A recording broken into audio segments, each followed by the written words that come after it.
Hey tú, ¿alguna vez te has preguntado quién fue César Vallejo? ¿O por qué fue que lo encarcelaron? ¿Sabían que él escribió el cuento El viaje alrededor por el venir? Bueno, antes que nada recibo un cordial saludo de mi parte y de la familia belgiana número 2, el cual nos complace en presentarles un interesante documental, el cual vamos a ver quién fue César Vallejo y cómo fue su dura experiencia en la cárcel. También acompáñame a ver un análisis sobre el cuento El viaje alrededor por el venir. César Vallejo es un destacado poeta del siglo XX. Estudió en Lima y en Trujillo, donde publicó obras fundamentales como lo serían Los Heraldos Negros y Trilce. En 1920 fue encarcelado injustamente por un delito que no cometió durante 112 días. Esto influyó profundamente en su obra, dándole un tono de protesta y sensibilidad ante el sufrimiento humano. Tras su liberación, se trasladó a París en 1923. Su legado poético es reconocido por su profunda humanidad e innovación estilística. Por ello, es importante saber los motivos detrás de su injusto encarcelamiento. Según Ramos Taipe, César Vallejo, sintiéndose preocupado y confundido por no saber cómo manejar su vida, decide regresar a Trujillo, aunque al principio tenía planes de viajar al extranjero para continuar con su literatura y su actividad creativa. Una visita inesperada a la casa de Juan Espejo lo lleva a tomar la decisión de regresar a su tierra natal, Santiago de Chuco, para pasar las festividades con su familia. Durante el transcurso de la celebración ocurrieron disturbios, incendios y hasta un asesinato. Entre las declaraciones de los pobladores y el nombre de Vallejo surge como uno de los incitadores de los disturbios, y donde Vallejo es apresado y procesado injustamente. Antes de ser encarcelado, Vallejo va en busca de amigos y familiares más cercanos para buscar apoyo. Durante su estadía en la cárcel escribe uno de sus poemarios más conocidos llamado Gil. A la salida de la cárcel de Vallejo, al enterarse de que lo quieren volver a encarcelar, viaja al extranjero para evitar ser encarcelado nuevamente. El analista Ramos y Taipe. Según ellos, la vida del escritor César Vallejo da una perspectiva fascinante y esclarecedora sobre la compleja interacción que él tenía con su tierra natal. Si exploramos en el vaivén emocional del poeta que busca la felicidad en Santiago de Chuco, que es su tierra natal, la cruda realidad y cómo los eventos que pasaron en su tierra natal lo marcaron, no solamente para su vida, sino para su poesía. Arroja la luz sobre la influencia de tales circunstancias que sucedieron ese día para César Vallejo. A resaltar la injusticia del veredicto que lo involucró en los disturbios que pasaron en Santiago de Chuco, subrayan la fragilidad de la justicia en un contexto de caos social y político. Y se puede concluir que la vida del autor, César Vallejo, estuvo afectada por diferentes momentos difíciles que pudieron afectar su poesía, su carrera. Pero a pesar de todas estas adversidades logró salir adelante, ya que el evento que más lo afectó como persona fue su tiempo en la cárcel por motivos de las injusticias antes mencionadas en su tierra natal, por los cuales él llega a estar preso. Unos tiempos de injusticia que él vivió y por las enemistades que se generaron por un pensamiento político distinto que él tenía. Aunque este infortunio también le sirvió como inspiración para poder escribir poemas que quedaron para la historia y consolidarlo como uno de los más grandes escritores peruanos que ha existido. Los Heraldos Negros, una obra maestra del poeta peruano César Vallejo, nos sumerge en un viaje emocional a través de las profundidades del dolor humano, inexpresable e incomprensible. Publicada por primera vez en 1918, esta colección de poemas encapsula la desolación, la angustia y la desesperación de la condición humana, marcado por la injusticia, el dolor y la muerte. Hay golpes en la vida tan fuertes, yo no sé golpes como el odio de Dios, como si ante ellos la resaca de todo lo sufrido se emposara en el alma. Yo no sé. Son pocos, pero son. Abren zanjas oscuras en el rostro más fiero y en el lomo más fuerte. Serán, tal vez, los potros de bárbaro Atlas o los heraldos negros que nos manda la muerte. Son las caídas hondas de los cristos del alma, de la fe que el destino blasfema. Estos golpes sangrientos son las crepitaciones de algún pan que en la puerta del horno se nos quema. Y el hombre, pobre, pobre, vuelve los ojos como cuando por pobre el hombro nos llama una palmada. Vuelve los ojos locos y todo lo vivido se emposa como un charco de culpa en la mirada. Hay golpes en la vida tan fuertes, yo no sé. Viaje alrededor del porvenir ofrece a través de la ironía, acompañada a la narrativa detallada, el famoso poeta. César Vallejo nos expone las manipulaciones y las expectativas puestas sobre los empleados, ilustrando así la opresión, la deshumanización presentes en comunidades rurales. El cuento de César Vallejo expone las relaciones en el campo latinoamericano del siglo XX. Vallejo utiliza la ironía para mostrar cómo el patrón manipula a los trabajadores con recompensas económicas o alimenticios. También se abordan los intereses en juego, como la importancia del linaje y el deseo de poder. Destaca una oferta peculiar. El patrón promete una recompensa económica al administrador si tuviese un hijo varón. Esto ejemplifica cómo los caprichos personales pueden influir en las relaciones de los demás. En este cuento, Vallejo reflexiona sobre el avance y los cambios en la condición humana, observando a través de las transformaciones sociales y políticas. En particular, analiza el poder que ejerce el hacendado sobre sus trabajadores del campo. La historia se centra en Don Julio, el patrón de una hacienda, y su administrador, donde se ve reflejados los intereses de ambos personajes. Continuando con la trama y profundizando un poquito más de cerca en nuestro cuento, vamos a hablar sobre este personaje un tanto peculiar, impulsivo, poco empático y tal vez un poco manipulador a la forma de cómo expresa sus ideas y cómo las ejecuta para poder salirse con la suya. Pues este personaje es Don Julio, el patrón y señor, ¿no?, de este negocio, que ofrece una gran suma de dinero a uno de sus administradores. Y no solo eso, sino que también el simple hecho de que este administrador se case hizo que pase de ser un simple mayordomo a administrador. Ofrece esta gran suma de 10,000 soles con el simple hecho de que su esposa, su mujer, dé a luz un hijo varón. Este deseo desesperado de ver nacer un niño varón hace que manipule la idea, los pensamientos de sus empleados. Esto hace que sus empleados se llenen de ideas a la cabeza, el hecho de todas las posibilidades que pueden llegar a tener obteniendo esa gran suma de dinero. Hace que piense demasiado, incluso de repente, ¿cuál es la intención del patrón, no?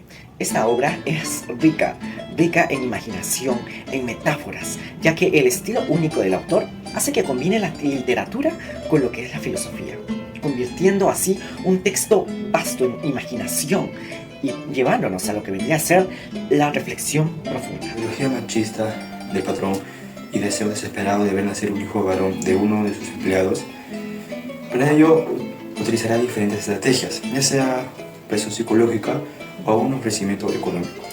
Es por ello que la didáctica humana en el viaje por venir y en el niño del carrizo sean fuentes confiables que respalden la revista El Mundo Andino. Es claro mencionar que lastimosamente aún en la actualidad se ven estas preferencias por el género masculino, el cual genera una desigualdad. Por otro lado, también es importante resaltar cómo César Vallejo destaca en la solidaridad, amor, justicia y honestidad, lo cual como sociedad aún carecemos. La obsesión del administrador y de su esposa para tener un hijo varón y obtener la recompensa ofrecida por el patrón refleja la miseria y la desesperación a la cual se veían sometidos los trabajadores del campo. La ironía y el humor negro impregnan el relato, exponiendo la hipocresía y la crueldad de la sociedad. El autor ofrece una crítica aguda sobre las relaciones entre el poder y las estructuras sociales en el ambiente latinoamericano del siglo XX. Esta pequeña historia no solo refleja la dinámica entre patrones y trabajadores, sino también la profunda influencia del gamonanismo y la sociedad oligárquica en la vida del campesino de la sierra peruana. César Vallejo en su cuento Viaje alrededor del porvenir utiliza las temáticas de la sociedad oligárquica y el sistema del comunalismo en la Sierra Peruana Sur para denunciar la deshumanización y la opresión, subrayando la relevancia continua de la justicia social, destacando un cambio hacia una sociedad equitativa. En esta historia, Vallejo nos describe una sociedad oligárquica que se basa en la posesión de grandes cantidades de tierra y vínculos familiares importantes que pudiera tener la persona. Además, también hay que tener en cuenta que el entorno campesino se sujetaba a un sistema de comunalismo que se dio principalmente en la sierra, por lo tanto es de esperarse que la trama gire en torno a una familia que se establece por interés al acceso social, organizando las audiencias matrimoniales, que era un método repetitivo y clásico de esa época, que también aseguraban la integridad de una clase social. Dicho Muñoz menciona que en el Perú del siglo XIX miles de hombres chinos, también conocidos como colis, son sometidos a condiciones laborales y deplorables, que solo por su origen son considerados como el estrato más bajo de la sociedad, que están obligados a realizar tareas agrícolas a cambio de una miseria. Todo esto los empuja a un ciclo de endeudamiento indeterminable que controla sus propias vidas. Toda esta alarmante situación inspira al poeta César Vallejo a retratar la deshumanización y el dolor de estos trabajadores, cuyos personajes tanto como los coolies, se encuentran atrapados en un sistema de poder superior que carecen de autonomía y designios de una fuerza externa de sus propias vidas. Claramente, el análisis y descripción de la ciudad oligárquica hace uso a la obra de Viaje alrededor porvenir, haciendo énfasis al comunalismo de la sierra. Asimismo, Ibarra menciona que el sistema de poder superior se naturaliza en una misión étnica. Por un lado, Vallejo inculca el valor de la justicia.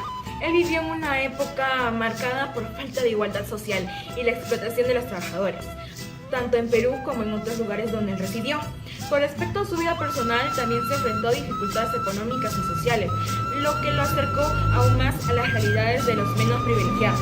Su compromiso con la justicia social se reflejó en su participación activa en movimientos políticos y sociales de su época. En la vasta hacienda de Don Julio, la vida transcurre entre el esfuerzo de los trabajadores y las excentricidades de sus superiores. Esta es una historia de poder, ambición y las ironías del destino, relatada en el Viaje alrededor del porvenir de César Vallejo. Arturo, tú sabes que si tu mujer me da un hijo varón, yo te regalo de 1.000 soles. Gracias, don Julio. Haré lo posible por complacerlo. Arturo, ¿y si no tenemos un hijo varón, qué haremos entonces? No te preocupes, Eva. Lo importante es que don Julio confíe en nosotros. Arturo y Eva se casaron por interés, con la esperanza de mejorar su vida gracias al favor de don Julio. El ascenso de Arturo a administrador trajo consigo privilegios que el resto de los trabajadores solo podían soñar. Dejo los que se quejen.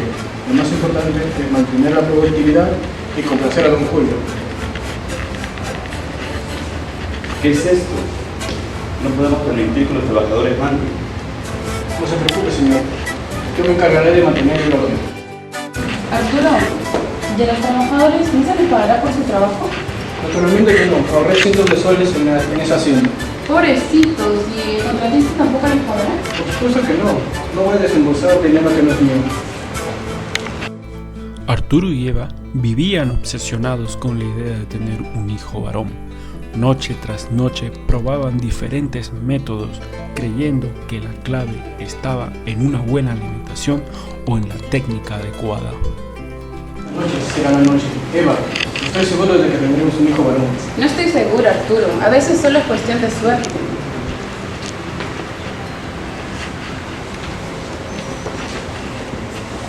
Ándate a hacer un hijo, muchacho.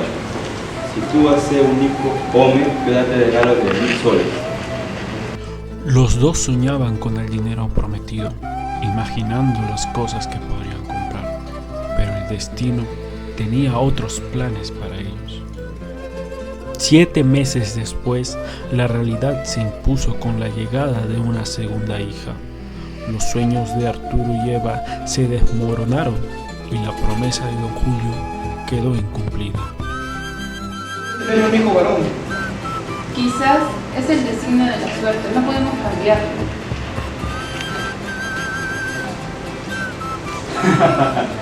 No sabe hacer un hijo. Yo quería un muchacho hombre.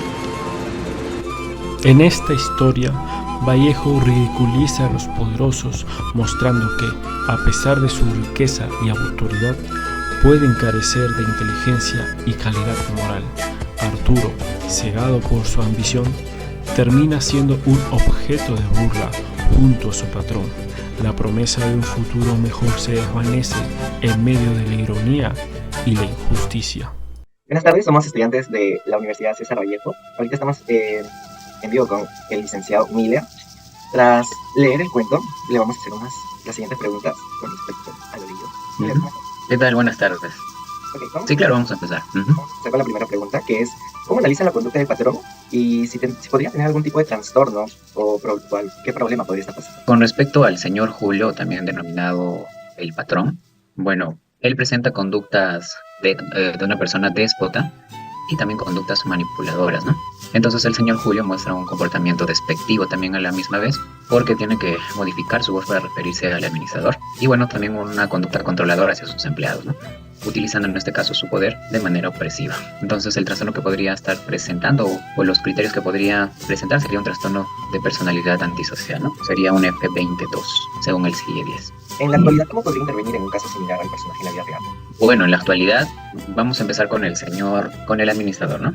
En este caso, como solo se trata de cómo piensa el administrador, entonces cuando ya hacemos la intervención como tal se tendría que abordar desde qué enfoque, ¿no?